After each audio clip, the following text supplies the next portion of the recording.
K Sudhakaran മത്സരിക്കുമോ?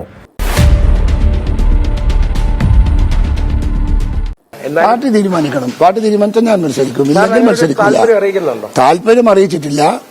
ചോദിച്ചാൽ പറയാം. എല്ലാ കല്ലുകളും നാട്ടിലെ ജനങ്ങൾ, സ്ത്രീകളും പുരുഷന്മാരും കുട്ടികളും പറച്ച് എടുത്ത് കൊണ്ടുപോയിട്ട് കടലിൽ കൊണ്ട് തുപ്പിയതാണ്. എരിയും വന്നാൽ അതുപോലെ സമരം അവിടെ ജനങ്ങൾ കൊണ്ടു നടക്കും.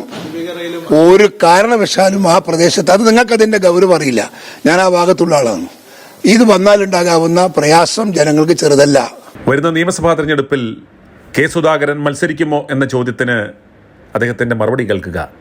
അതുപോലെ സമകാലിക വിഷയങ്ങളിൽ മാധ്യമപ്രവർത്തകരുടെ ചോദ്യത്തിന് കെ സുധാകരൻ നൽകുന്ന ആ മറുപടിയും കേൾക്കുക. KPCC അധ്യക്ഷന്റെ കസേരയിലിരിക്കുന്ന അരമനക്കിങ്ങിണിയിൽ നിന്നും നമുക്ക് ഇതുപോലൊരു മറുപടി പ്രതീക്ഷിക്കാമോ? കെ സുധാകരന്റെ വാക്കുകളിലേക്ക്.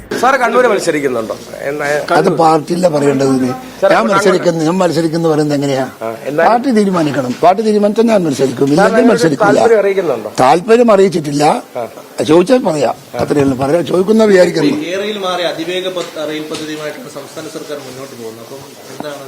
അല്ല, അതിനെ ഒരു നാട് മുഴുവൻ എതിർത്തതാണ്. ഒരു നാട് മുഴുവൻ. അന്ന് അവിടെ അവര് പെറുക്കി കുരേറം കൂട്ടിയ എല്ലാ കല്ലുകളും നാട്ടിലെ ജനങ്ങൾ, സ്ത്രീകളും പുരുഷന്മാരും കുട്ടികളും പറച്ച് എടുത്ത് കൊണ്ടുപോയിട്ട് കടലിൽ കൊണ്ട് തുപ്പിയതാണ്. എരിയും വന്നാൽ അതുപോലെ സമരം അവിടെ ജനങ്ങൾ കൊണ്ടു നടക്കും. ഒരു കാരണവശാലും ആ പ്രദേശത്ത്, അത് നിങ്ങൾക്കതിന്റെ ഗൗരവം അറിയില്ല, ഞാൻ ആ ഭാഗത്തുള്ള ആളാണ്. ഇത് വന്നാലുണ്ടാകാവുന്ന പ്രയാസം ജനങ്ങൾക്ക് ചെറുതല്ല. ആ പ്രയാസം സഹിക്കാൻ ആളുകൾക്ക് താല്പര്യമില്ല.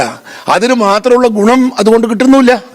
പക്ഷേ നേരത്തെ BJP നേതാക്കളും കേന്ദ്രത്തിന്റെ എതിർപ്പുണ്ടായിരുന്നു. പക്ഷെ ഇപ്പോൾ അങ്ങനെയല്ല, കേന്ദ്രവും സംസ്ഥാന സർക്കാരും. അല്ല, അത് നിങ്ങൾക്ക് അറിയണ്ട. കേന്ദ്രവും അവർ ഒരുമിച്ചാലൊന്നും പ്രശ്നമില്ല. നമുക്ക് ജനങ്ങൾക്ക് ഉൾക്കൊള്ളാൻ സാധിക്കാത്ത ഒരു വികസനം ആ നാടിന് നമുക്ക് ആവശ്യമില്ല എന്നതാണ് ഞങ്ങളുടെ താല്പര്യം. കേട്ടോ, വർഗീയതയിലൂന്നിയ പ്രചാരണമാണ് ഏതിന്റെ മുഖ്യമന്ത്രി പല വിഷയങ്ങളിലായിട്ട് ന്യൂനപക്ഷ വർഗീയത പ്രത്യേകിച്ച് കാലമായിട്ട് അത് അദ്ദേഹം അതിന്റെ ഒരു രാജാവായി മാറിയിരിക്കല്ലേ.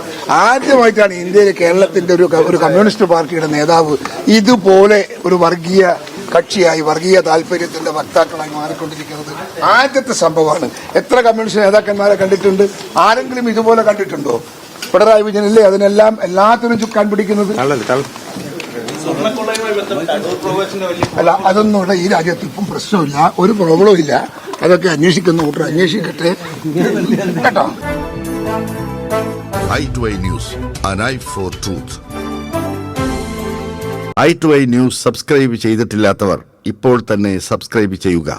നോട്ടിഫിക്കേഷൻ ലഭിക്കുവാൻ ബെൽ ബട്ടണും അമർത്തുക.